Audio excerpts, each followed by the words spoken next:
નમસ્કાર કલમ યુદ્ધ સમાચારની સાથે હું છું આપની સાથે પાયલ બાંભણિયા। તો જોઈએ આજના મહત્વના સમાચારમાં। સંજેલી તાલુકામાં હિરોલા પાંડી ફળિયાના અભ્યાસ માટે મુખ્ય હિરોલા પ્રાથમિક શાળામાં જતા વિદ્યાર્થીઓને બિસ્માર જર્જરિત રોડ રસ્તા પર જીવનું જોખમ જોવા મળ્યું। પ્રાપ્ત માહિતી અનુસાર સંજેલી તાલુકામાં હિરોલા પાંડી ફળિયાના બાળકો મુખ્ય પગાર કેન્દ્ર પ્રાથમિક શાળા હિરોલા ખાતે અભ્યાસ માટે આવજા કરતા હોય છે। ધોરણ 1 થી 8 સુધીના બાળકો ભણવા માટે જતા હોય છે। ધોરણ 1 થી 4 ના નાની ઉંમરના બાળકો પણ જતા હોય છે।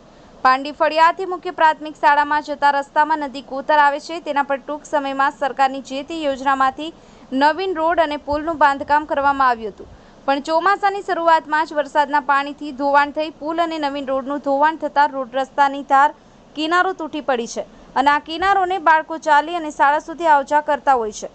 હિરોલ પાંડી ફળિયાથી મુખ્ય પ્રાથમિક શાળા સુધીનો રોડ રસ્તો સવડાસર મરામત કરવા તંત્ર યોગ્ય પગલાં ભરવા બાળકો તેમજ વાલીઓની માંગ ઉઠવા પામી છે। આ રોડ રસ્તા પર થઈ ગ્રામજનો તેમજ ડિલિવરી જેવા કેસો પણ થતા હોય છે, તેથી બાળકોના હિતને ધ્યાનમાં લઈ બાળકોના જીવના જોખમ દૂર કરવા લોકમાંગ ઉઠવા પામી છે। બ્યુરો ચીફ અંબારામ કે ખાટ સાથે કેમેરામેન કપિલ બારિયા, કલમ યુદ્ધ સમાચાર, સંજેલી।